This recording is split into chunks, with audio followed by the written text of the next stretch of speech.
আপোনালোক সকলোকে মোৰ এই চেনেললৈ পুনৰবাৰ স্বাগতম জনাইছোঁ। আশা কৰোঁ আপোনালোক সকলো ভালেই আছে। আৰু মই এতিয়া ৰামকৃষ্ণ মিছনলৈ যাবলৈ ওলাইছোঁ, যি আমাৰ ঘৰৰ ছাইডতে আছে। আপোনালোকক মই দেখুৱাই আছোঁ এতিয়া। তেন্তে দেৰি নকৰি আজি ভিডিঅ'টো আৰম্ভ কৰোঁ।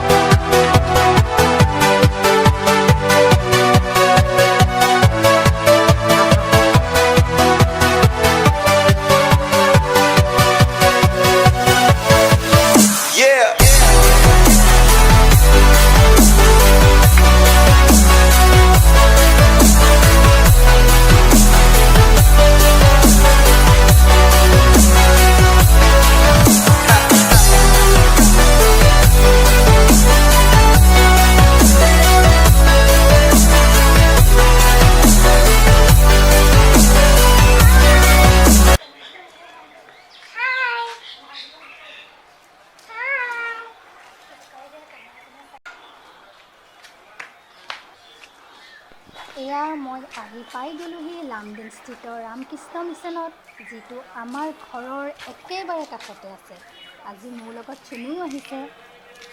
এয়া হৈছে ৰামকৃষ্ণ মিছন। ইমান ধুনীয়া এটা পৰিৱেশ, ইমান শান্ত এটা পৰিৱেশ। প্ৰত্যেক বছৰে ইয়াত দুৰ্গা পূজা পতা হয়, কিন্তু যোৱা 2 বছৰ ধৰি ক'ভিডৰ কাৰণে এতিয়া মেইন ডোৰ বন্ধ কৰি ৰখা হৈছে।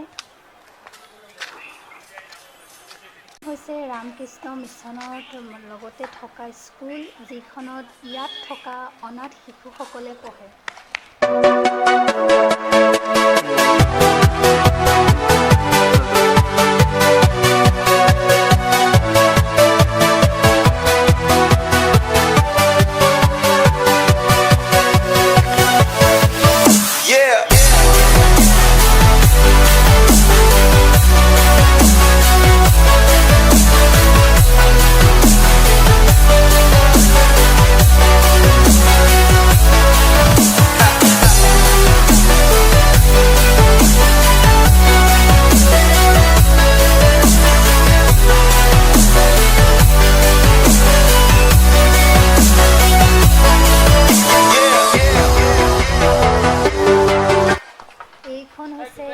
দেৱানন্দ উদ্যান।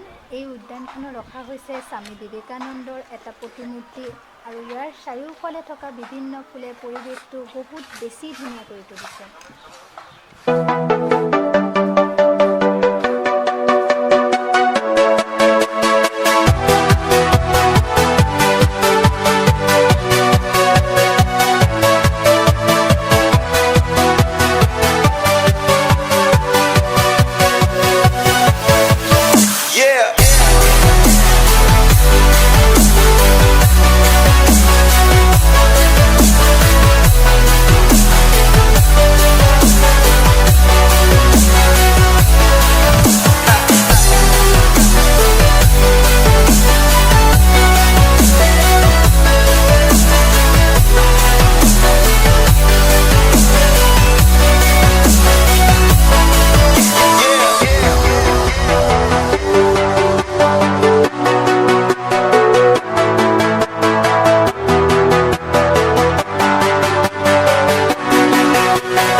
থকা দেখিলে ইমান ধুনীয়া লাগে, সেইটো কাৰণে ৰ'বই নোৱাৰিলোঁ বোলো চুইয়ে চাওঁ, কিন্তু চিঙা নাই দেই, চুইহে চাইছোঁ।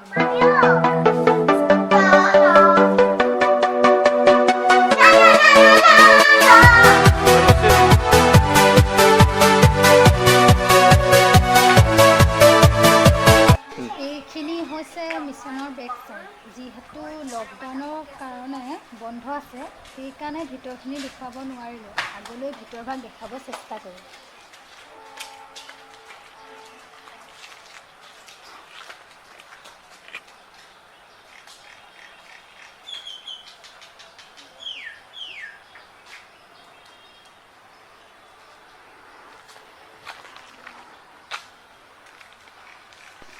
ইমান ধুনীয়া এটা পৰিৱেশ, কেতিয়াবা আপোনালোকো ৰামকৃষ্ণ মিছনলৈ আহিবচোন।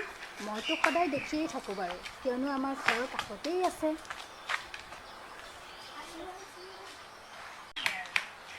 এইটোৱে হৈছে সেইটো ছাত্ৰবাস, য'ত অনাথ আশ্ৰমৰ ল'ৰা ছোৱালীখিনি থাকে।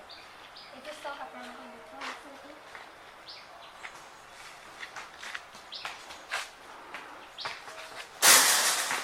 কিমান এটা ধুনীয়া পৰিৱেশ, কিমান শান্ত এটা পৰিৱেশ। এই গছজোপা চব বহুত ধুনীয়া।